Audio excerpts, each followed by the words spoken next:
Hey,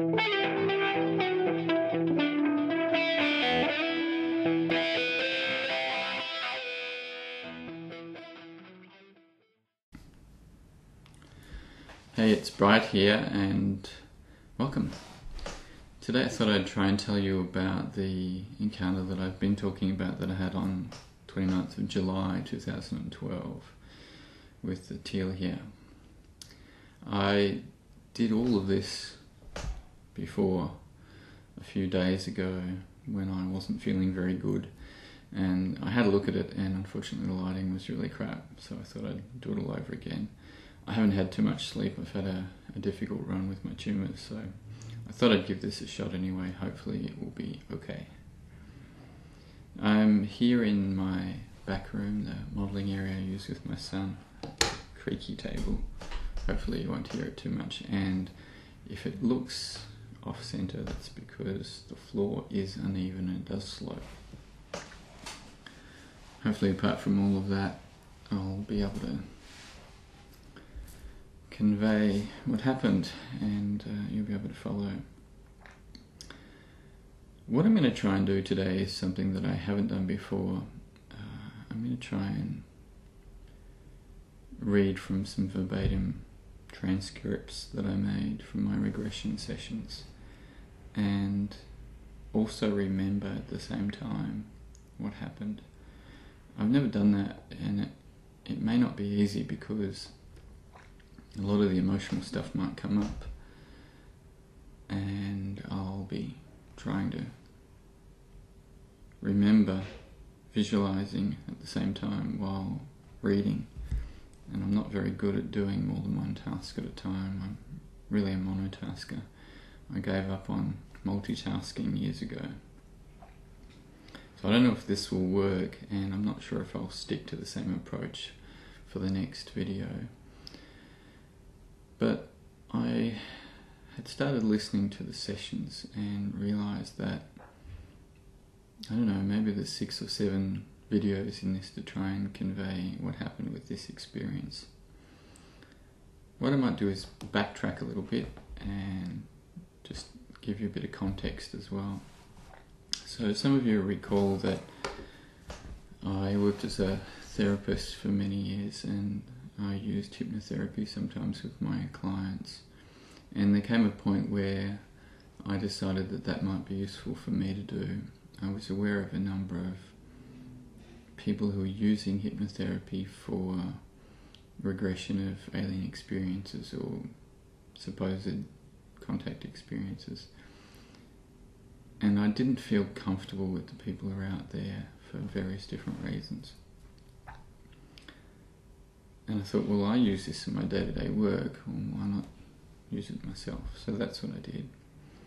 So I have many hours of material just from this experience on July 29th. So this is the beginning of that, really. And what I did is, some of you might also remember me talking about Rachel Bree, my friend who worked for a particular government, and her primary role was to track down ETs who are on Earth. I won't go into that at the moment, but one of the things that I've done previously is to work with her, or my ex-wife, who both have this psychic ability to connect with experiences. Rachel in particular, what she's able to do is to sit with you or talk with you or talk over Skype, and as you begin to recall an experience, she makes for want of a better description, a psychic connection with the experience and sees what happened, and is also able to make a connection, a live connection with the ETs who are involved, to validate or verify certain things. And this is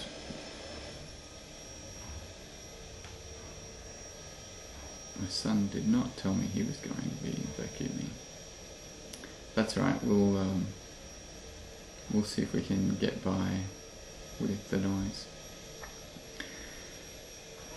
this was one of the things that made her really valuable in her work, was that she was able to meet people and find out whether their stories were true by reconnecting to experiences that they claimed to have had. So what I did is, the night that I thought that something had happened, I called her up and I said, look, I think something's happened and I need you to verify whether or not anything did happen. And she gave me an unusual response. She said, look, I don't want to do that now. You go ahead and do what you need to do. You see if there's anything in it, and then I'll get back to you. And in the meantime, I'll explore the experience and we can cross-check stories. So on the 31st, I think it was, 2 days later, I sat down to begin session work, and I wasn't sure if anything had happened. All the evidence suggested that something had, but I didn't know for sure. And then it became evident that something had, and so I called her up the next day. And by then I had done a second session, and I explained that something had happened. And I asked her if she could check roughly what happened, and I didn't tell her anything that came out of my own work. And she took a few moments. She said she had looked at it and she revisited it, and she began to tell me the same thing that I saw. So that, for me, that was validation that it was a legitimate experience, not a distortion of memory. Now, of course, I can't prove that to you. That's my experience. But that's sometimes what I need to be sure of these experiences. What I might do then is go back and paint the picture what I think happened. What I would like to tell you is this, though. I know I've said something about memory before, and I think it's worth repeating again. A couple of things seem to happen when ET experiences take place, and of course it depends on the person and where they're at developmentally with these experiences and the different types of races that are involved. But there seems to me to be a number of different things that happen. If you think about memory as a basic process that involves the 5 senses, the 5 physical senses, sight, sound, taste, touch, smell, and perhaps a 6th sense, a knowing kind of sense, call it whatever you like. When we have day-to-day experiences, we go through the experience of processing that sensory information. And the brain, I guess scientists talk about it this way, the brain encodes information, and then it stores information, and then it retrieves information. And just my experiences with ETs, it seems obvious that they are both able to interrupt any one of those 3 steps, the encoding, storage, or the retrieval. But it's not just that they are able to interrupt those steps, we're also affected by the experience. And as I've said before, energetically they seem to overpower us. It seems that they're functioning at a different energetic level, and it's too much for our bodies to deal with. But also often, not with all of them, but with many of them, we experience this sense of unconditional love, and we're not used to that experience, being totally accepted as we are, and it's very overpowering, and it can make us very emotional. For some people that can mean that they get very upset, uncontrollably so, as is often my case. Or they have very erratic behaviour, very extreme behaviour. Emotionally, it's very traumatic. And so when you go through a traumatic experience like that, it can interrupt the process of memory in any one of those three areas. And so what seems like a straightforward experience becomes an experience that, while it may well have followed a kind of linear narrative, doesn't always seem to have followed a linear narrative. And in fact, it's that perception that causes most of the conflict for most people. And really, the problem is our perceptions are interrupted, and it's really the memory issue around those perceptions, and perhaps the perceptions themselves, but it's the memory issue.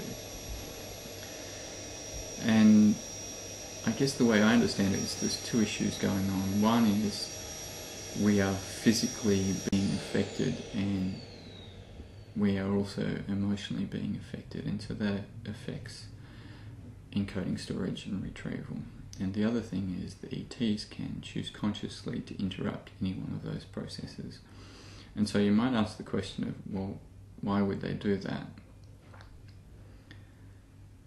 And as I understand it, they tend to do that for a number of reasons that are usually in our own best interests. And first and foremost, it's because they know that recalling experiences themselves can be very traumatic. The experience itself, the way that we perceived it, may have been very traumatic, and to recall it can be more traumatic, especially when it doesn't come back in a coherent whole, but in snippets. And I think for the most part they want to save us that trauma. And as I've said before, there's a developmental process, I think, that goes on. There's a continuum, and it begins with fear, and then it slowly moves up to acceptance and actually joy and building a relationship and looking forward to the encounters. And I think depending on where you are in that spectrum, that continuum, the ETs will do different things in terms of allowing you to remain conscious during an experience, and also allowing you to remember things. And with this particular experience that I had, I was conscious throughout the entire experience. As far as I can tell, there are a couple of areas where I'm having difficulty retrieving the full memory. It's very emotional, and I don't think that's been hidden from me. I think I was so affected, it's affected memory. So I was able to be conscious through the whole experience except for those little pockets. But I had no conscious memory of having the experience right after it happened. And yet, when I recognised there was an anomaly, which was missing time, which I'll talk about, I knew that something didn't feel right. There was something else there. So it's like this big stop was put in the way, and it prevented me immediately recalling everything that took place. And so when I was able to enter a deeply relaxed state and let my mind go back slowly and retrace my steps, I was able to then remove that block and enter back into the experience, for the most part anyway. I can't say at this stage, there's some more work that I want to do in terms of exploring the final phases of that encounter a little bit more. And I can't say at this stage whether or not those memories were taken away, or there was something else that was highly emotional that prevented the formation of, well, it's not even the formation of a memory, it's something may have created a blockage in itself. And if you think about people who have post-traumatic stress disorder, and often people who don't have that, people who have repressed sexual abuse experiences, sometimes it takes something unexpected, and that block moves out of the way and things come back very quickly. Sometimes with PTSD, it's a sudden unexpected noise or a smell, some trigger to the senses, and then people are either sort of battered with very quick flashbacks or flooded with memories. And same with sexual abuse. Sometimes there's a physical change in people's body, some kind of illness or physical trauma, and suddenly that unblocks memories of a much earlier period, and those memories come back very clearly with all the emotions that were there.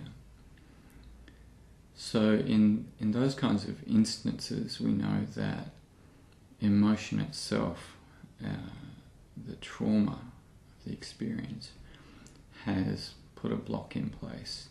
And of course people talk about things like dissociation as well,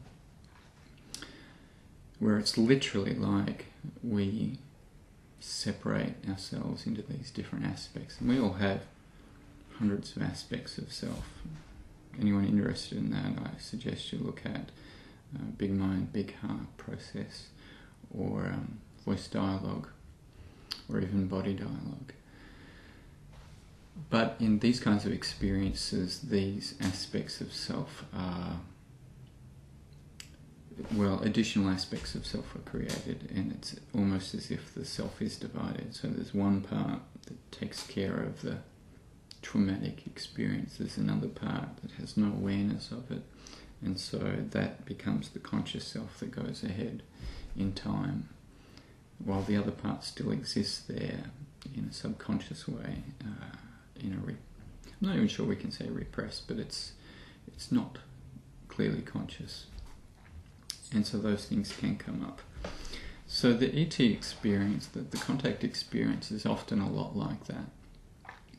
And we're very quick to point the finger at the ETs in terms of what they do to us, but in fact I would say that more often than not, it's the physical process of contact with them, the different energies between the two, between they and us, and the emotional impact that has, that causes memories to be distorted or lost or suppressed. So I've worked very hard around this process, trying to understand it and trying to find ways to access those blockages. So, what happened on July 29th? As I said, I get very emotional sometimes when I recall this, and I'm starting to feel that now. What I'll do is I'll tell you what happened that led me to believe there was an experience. It was about lunchtime, and I had a friend over and my son, and I suggested, how about I go and get some pies for lunch. We have a bakery down the road that make great pies, so I set out to get some pies. And as I was heading out the door, my son said, "Dad, can you grab White Dwarf?" White Dwarf is a magazine for Warhammer gaming. So I said, "Sure, not a problem." So I went to the car. I was at my old house at the time, a couple of k's from here. I went to the car, was ready to go and take the trip, and put the car on, and there was a CD, and I just bought, I don't know how you say his name, probably Gotti, whatever his name is, and I was listening to his song, Somebody That I Used to Know. And I don't tend to do this. I took out the CD and had a quick read of the lyrics. So I'm reading the lyrics in the car. I hadn't turned the car on fully, but I had the ignition on, so the power could run. And so I read the lyrics and listened to the song for 3 or 4 minutes, whatever it was. Then I went back to the house because I couldn't remember what edition of magazine he wanted. So I went back, I opened the door, had a quick glance at the time, I yelled out, what edition do you want? And he said, July edition, Dad. So I'd taken note of the time, and then I got back in the car, started the engine, went down, got the magazine first from the newsagent, got the pies, didn't talk to anybody, come straight back. Walk in the door, and everybody's really upset with me. Really upset. Angry and worried and really agitated. And I was perplexed. What are you cranky about? I asked them. And they said to me, where have you been? Why did you take so long? We were really worried. And my son was really worried that I might have had an accident. We have a lot of kangaroos and deers, and people occasionally hit them. And if you hit a deer, it really makes a mess of the car, and you can get killed. And we've had some really bad accidents even with kangaroos. So he was sort of that close to calling the police. Can you go and look for my dad? I'm worried what's happened to him. So I still didn't get what they were talking about. And they said to me, being gone more than an hour doesn't take that long. Where the hell have you been? And I explained to them. And we were all perplexed. It didn't make any sense. So here's why it seemed like an issue. This is a trip that takes 2 to 3 minutes down and 2 to 3 minutes back. And if you're focused on your time, you can do the newsagent pie run in 4 or 5 minutes. So this is a trip at most that should take 11 minutes to do. And I was gone more than an hour. So the first thing I did is I tried to calculate how long everything should have taken. And it looked like I had a minimum of 40 minutes missing time that I couldn't account for. Maybe as long as an hour. I tried to be sort of generous with the times, how long it might have taken me and all the rest of it. So I could have been an extra hour, but minimum 40 minutes I could not account for. I then grabbed my son, we went for a drive downtown, we did everything again, and we timed it. And in fact, we did it in less time than that. I think it took us 9 minutes. So 8.5, 9 minutes, so 11 minutes was a fair approximation. I know if I stop and talk to somebody, that can add an extra 20 minutes or something like that, but I didn't talk to anybody.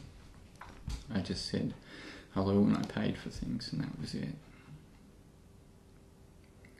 So okay, I knew there was something there, and something didn't feel right. When I looked at the house, something didn't feel right.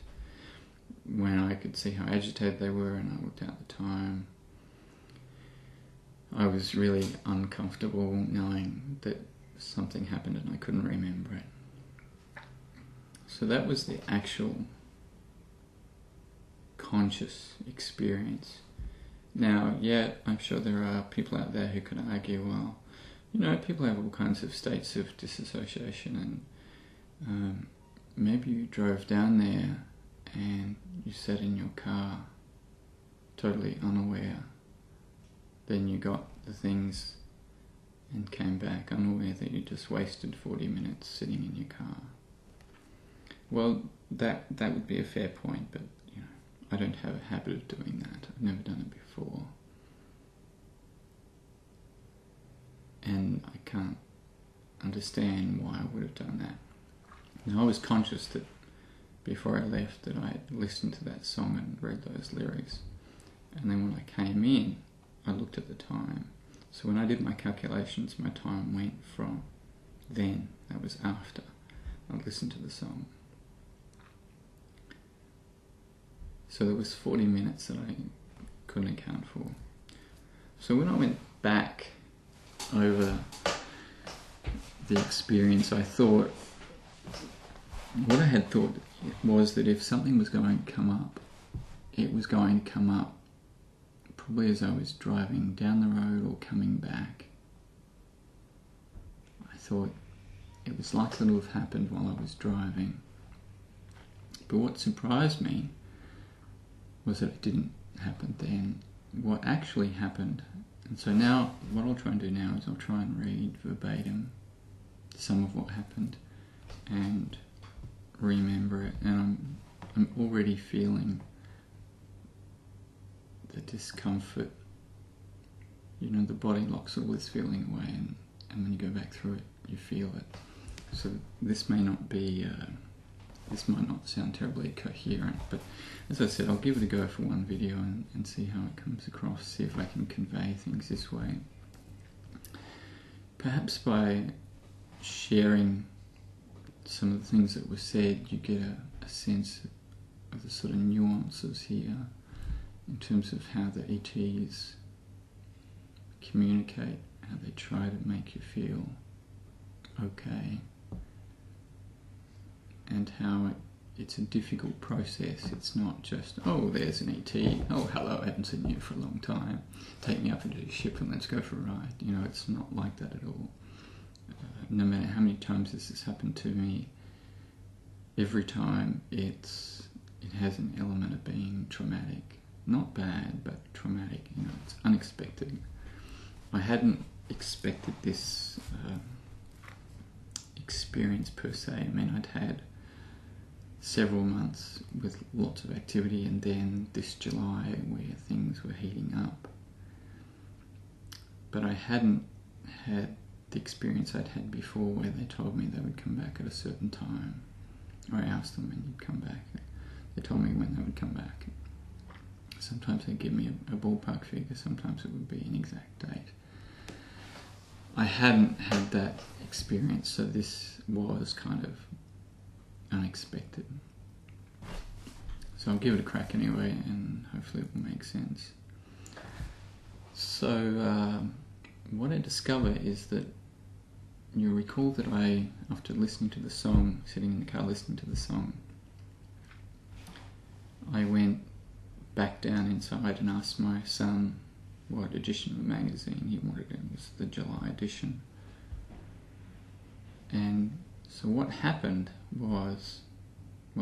happened was, I thought that I went straight to the car, but as I walked up the steps, got to the top of the steps, and it's about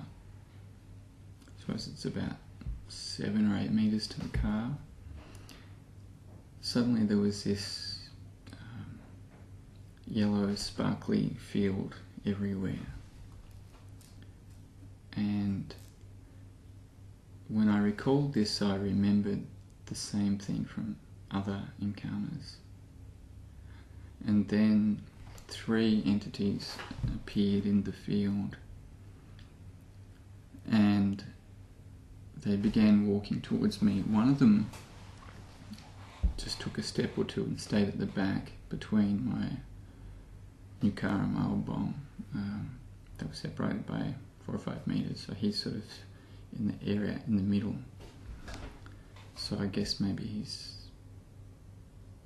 eight and a half meters away, something like that. And the other 2 walked towards me. It was a male at the back.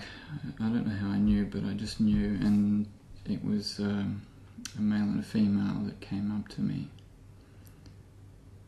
And as they came up to me, I recognised the female. It took me a couple of moments though before I recognised her. She's the entity who often comes to visit me every couple of months. I haven't really gone into any depth in terms of talking about this before, but we're talking about the Teal'hia with all of these entities. I don't have my pictures with me today, but I think I've mentioned them before and shown you some images of them. So roughly they're 3.5, 4 foot. They have a kind of yellowy beige skin, 4 fingers. The toes are kind of have more of a pointed, and the fingers more of a pointed kind of apex, much more dexterous thumb than ours.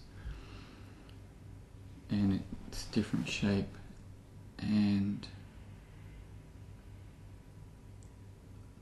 as I've said before, I don't get caught up on how they look, so I'm more interested in the quality of what they're like as individuals.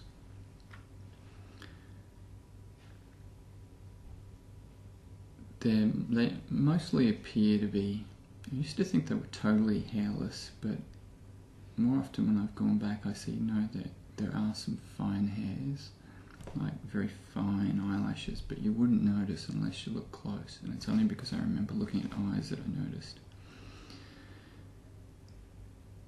So these are the Teal'hia, and they come up to me and I recognise that one of them is my entity. Call her a companion or whatever you want to call her. She's an entity that seems to have a real affinity with me, and I with her. Some people, in terms of deceased individuals that watch out for them, talk about guides, and I guess you could think of her as a guide. I like the word companion for some reason. And other people have talked about this experience. To give you an example, Clifford Stone has an individual that he calls Corona, a greenish ET who visits him every couple of weeks, I think.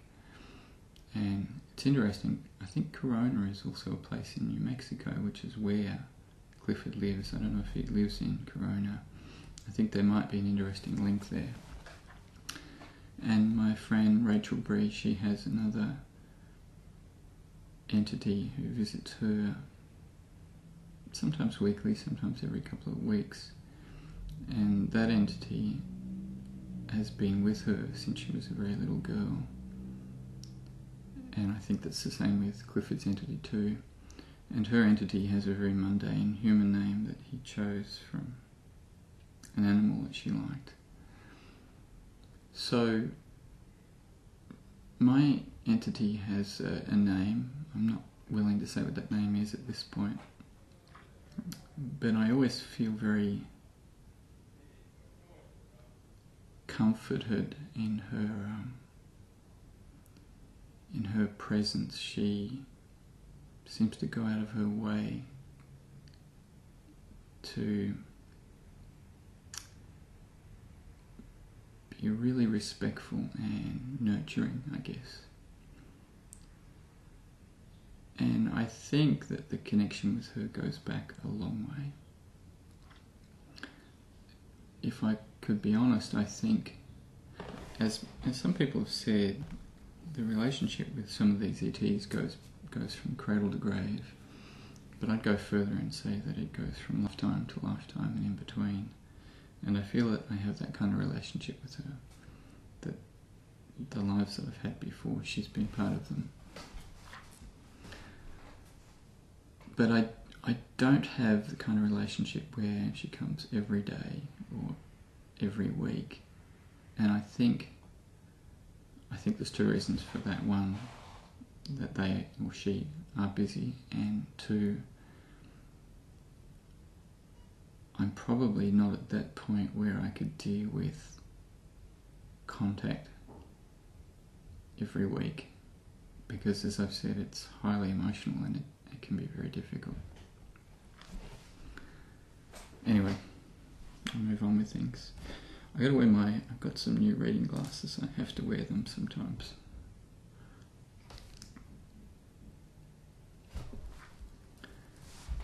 So I can see that my companion is among them, and there are two males. So she comes over and he comes over, and they're either side of me.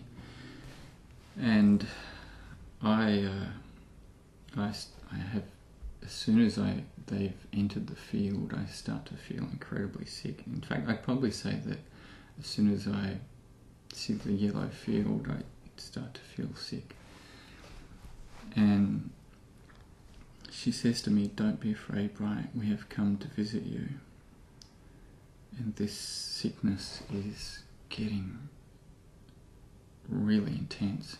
You know, it begins as they start walking over. By the time they get to me, I'm a sobbing mess. I'm crying. I use my left arm to sit myself down on the floor, and then they try and help me as well. And the male says to me, "Don't be afraid, Bright, it will pass soon." Then what they do is the male puts his hand on the back of my neck, and she puts her hand on my chest and gently holds my shoulder, and I can feel that I'm about to pass out. The nausea is like, you know, that there is no other nausea compared to the nausea you feel in their presence. Normal nausea is nothing compared to this, and I'm just holding on to consciousness, just. Now I feel like I'm going. There's nothing I can do to control it. And I'm feeling really weird and emotionally overcome. It's just really hard to deal with. But slowly I start to feel better, and he says to me, "Bright, we wish to examine you, to talk to you. Do you wish to come on board the craft?" And I'm starting to sort of just feel a little bit more coherent. And I say, I'm happy to come on board, I just want the feeling to pass. And then she says, "Bright, it will pass soon." And while this is happening, they're looking at me in a way that only they can look at you. It's, as I've described before with both the Teal'hia and the tall aliens, it's like coming home. There's no other way to describe it. It's intensely personal. People talk about the eyes being the window to the soul. Well, it's soul to soul. You feel like you're being nurtured at the deepest kind of level.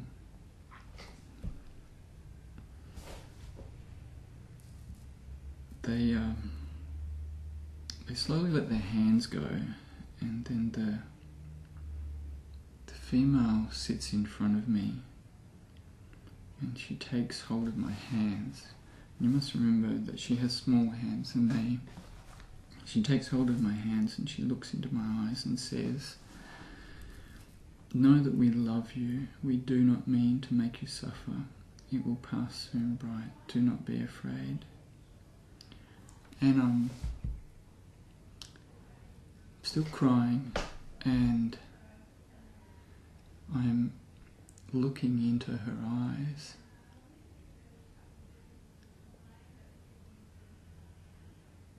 and I really am speechless.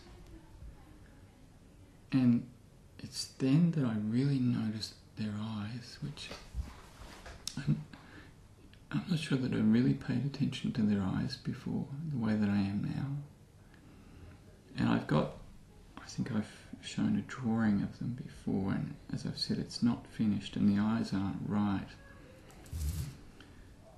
What I notice is that there's no white around the eye, and the pupil has a darker colour around it. It's like there's different shades that move outwards.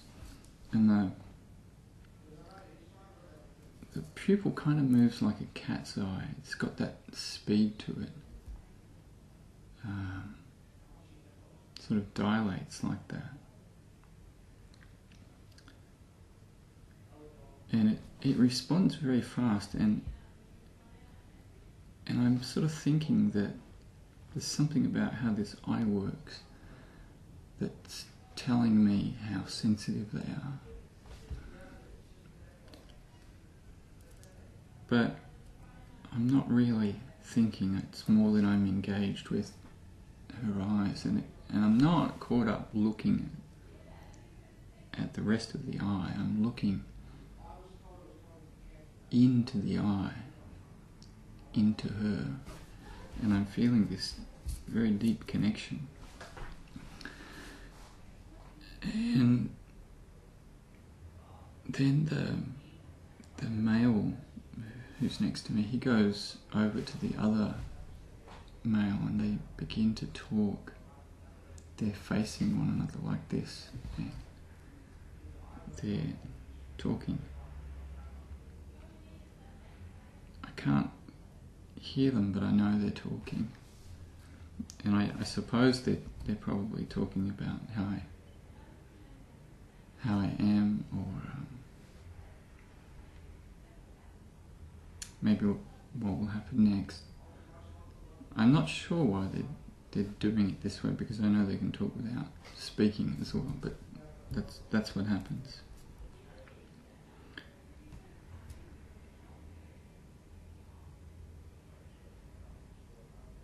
And then the female lets go of my hands and she does something really profound. For me, it's very powerful. She leans over and kisses my forehead and says, "You mean a great deal to us, Brian." And then asks me, "How do you feel?"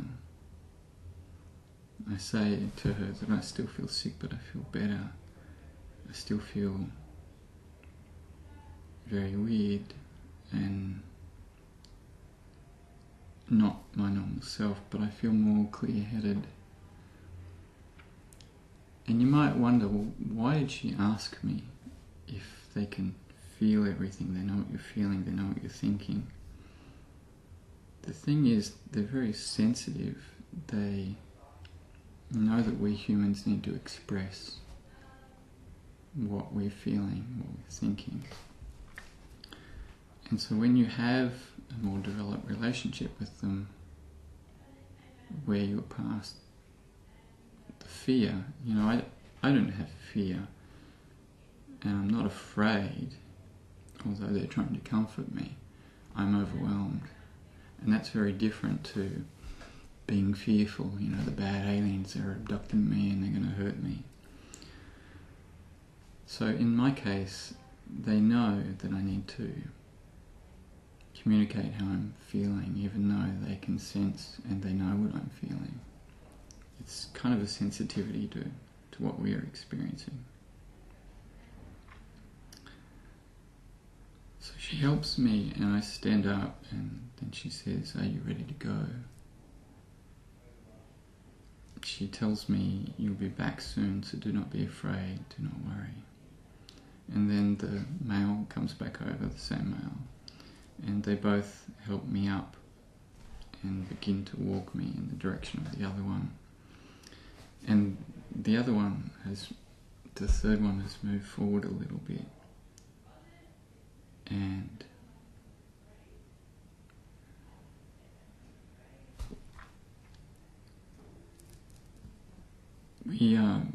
we start walking between the two cars, and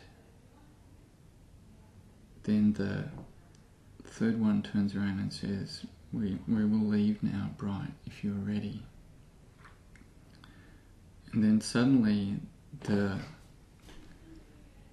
yellow field was still there, but I hadn't noticed it as much when they were working on me, and then the field intensifies at that point.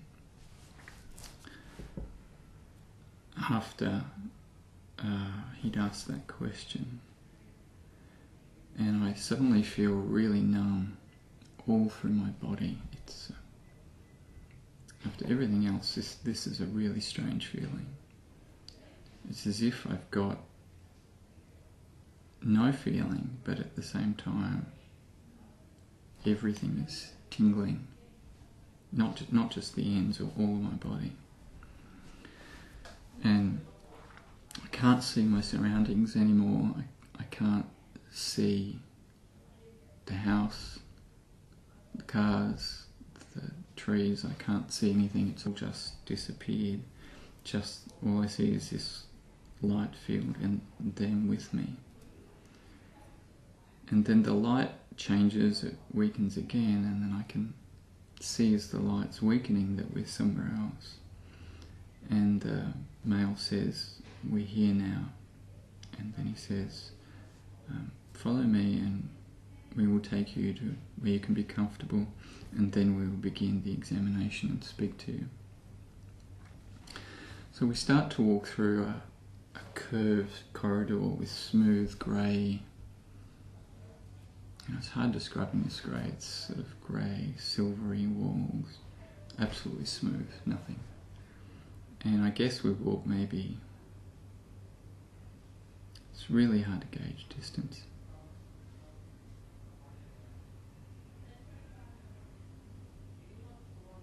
I don't know, maybe 30 meters. It's really hard to say.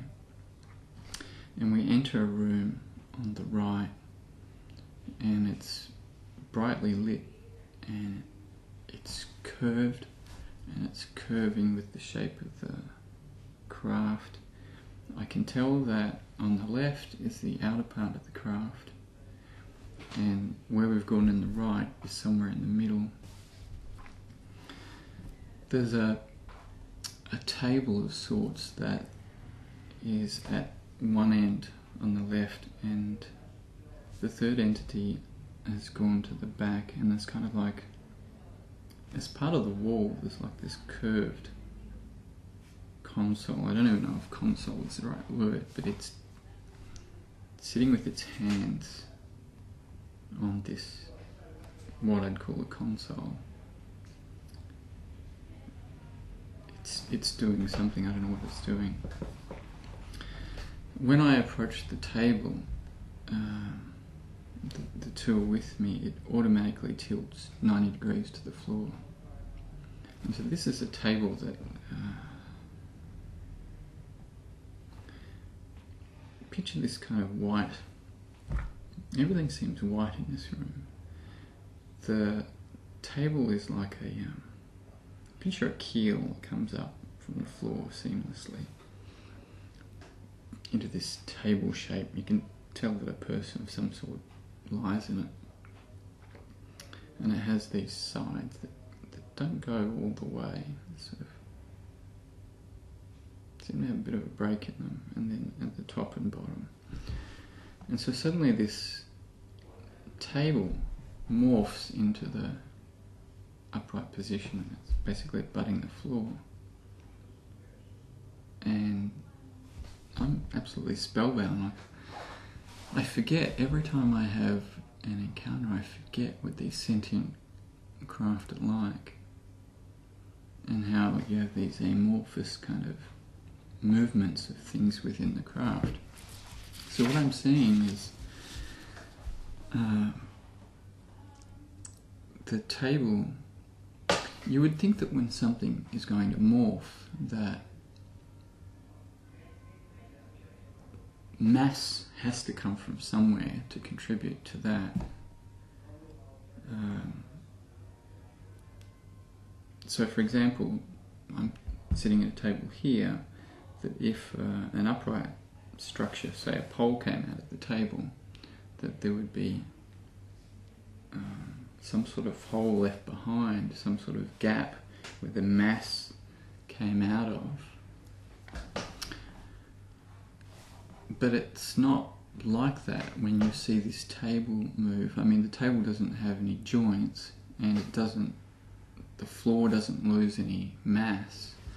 It's as if within the internal structure of the upright kind of post, whatever you want to call it, the keel, it's just creating more matter to turn it from this to this, because there's that sort of extension there, that extra portion that must have added some matter to it. So this table, it's kind of like a living entity. It just went, into the upright position. So they say to me, come bright, we will show you what is happening in your body. Do you wish to see? And I ask them, do you mean about the cancer? And they say, yes, we know that it has been of concern to you. So I'm about to step into the table and go through the examination, if you like. So what I might do is I might leave it there for now. As I said, this may turn out to be a very long series, even though I plan to get off the internet as soon as I can.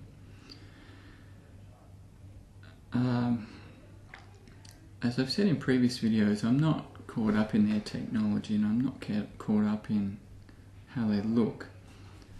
But maybe I will try and emphasise those things in this series a little bit more. I want to talk at length, I guess, about the sentient craft, because it speaks volumes about where these ETs are at with their evolution. And I think that as I explain different things to you about the capacities of these sentient craft and the relationship with the ETs, I think you'll get a sense of perhaps how ancient they are, how technology and the body and spirituality and all of these things are deeply enmeshed. They're not separate like in our race. So what I might do is, next video, I don't know if I'll follow this format. I'll have a look back at this and see how this turned out. Next video, what I'll try and do is I'll talk about the examination. I'll talk about the crystal that was shown to me that stores memory, and how I was taken to another room and shown what was happening in my body, and some other things that I was asked about. And if there's time, I'll then talk about how I was then taken to meet different crew members. I'm not sure if there'll be time for that. Oh, I just remembered one thing that I should have put at the start of this. One thing to bear in mind is there seems to be evidence, and certainly my own experience tells me this is true, that people who have ET experiences, whatever they call them, whether they call them alien abduction, alien contact, alien experience, whatever the terminology, and I think often the terminology speaks volumes about where a person's at, they're going through, as I said before, a developmental process. There's a continuum.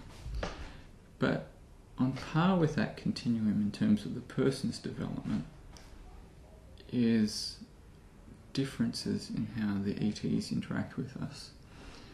And early on, it's mostly monitoring. They come, they visit you, they monitor. If there are memories, for some people they're very traumatic, and people interpret that as hostility. Often. But it isn't hostility. You just haven't grown into the experience yet. Or you yourself need to grow spiritually to understand it better. And then slowly, as you have more experiences, the ETs allow you to remain conscious, or you develop the ability to remain conscious. And with that, more memories come back. Memories become more vivid, more clearer. And sometimes you don't have stops in the way of the memories, and sometimes you do. And slowly, over time, there is the development of a deep relationship with the ETs, where they'll begin to share with you. And it seems to me that at first it is simply talking with you, answering questions, showing you things, and then later on showing you things about the future or about the past, or talking about history, evolution. And then more about the cosmos, more about the different races. And then they may begin to give you escorts around the craft, introduce you to other crew members, introduce you to other people who were visiting with them at the time, such as happened in this experience. And I'll talk about the two people that I met on board later. And then there seems to come a point where, in addition to sharing and showing you all these things, they now sort of see that it's time for you to spend time with them. And so you'll begin spending longer amounts of time with them. So in this experience, I think that I spent about 12 hours. And I think I have had other experiences like that before. It may have been longer than 12 hours, but it seems like 12 hours. And when you spend more time with them, they then give you a place to rest. Think of it as a hotel room. They give you a room that meets your needs and your preferences, and then slowly you begin to develop more liberty and more freedom, and you're allowed to do more things, or even to move around the craft of your own free will.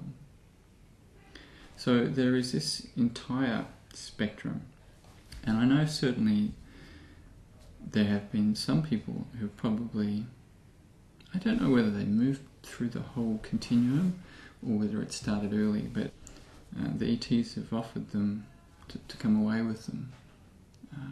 And some of them have gone away with the ETs, and some of them permanently return to their home worlds, return to other places. So there are humans who have left this planet entirely. The ETs have told me that, so I know it has happened. So I guess I can't really say where I am in that continuum, but I would say that my sense, if this way of understanding it is accurate, is that I'm probably near the upper end of that continuum, having many more conscious experiences, remembering more experiences once they happen, though in this instant it wasn't like that, and being given a lot more liberty around the craft and a lot more being shared with me. So I think there are reasons they do that, and not everybody goes through that continuum. Not everybody develops enough so that they're ready to do that. Some people just have way too much fear, and they're never going to get past the monitoring. They're never going to get past just remembering snippets. And that's unfortunate, but the ETs recognise that and acknowledge that and respect that. But for those of us who are willing to move past the fear and willing to embrace the experience of the unknown, and putting aside our own preconceptions and judgments and all the projections that we put onto them, then all of this other stuff can potentially open up, where we are allowed to be part of their existence, and they seem to welcome us into that cosmic family community. And so it's not uncommon to meet more than one race on board and to have multiple conversations with different ones, and to spend time resting among them and walking around the craft. So in time I'll probably talk a little bit more about how that's developed for me, but next video I'll move on to the things that I mentioned and see how far I can get with the second effort. And if you have any deep pressing questions, feel free to contact me through YouTube, and maybe I can address some of them with each video. So thanks for getting this far. Hope I didn't bore you to death. I get sick of hearing the sound of my own voice.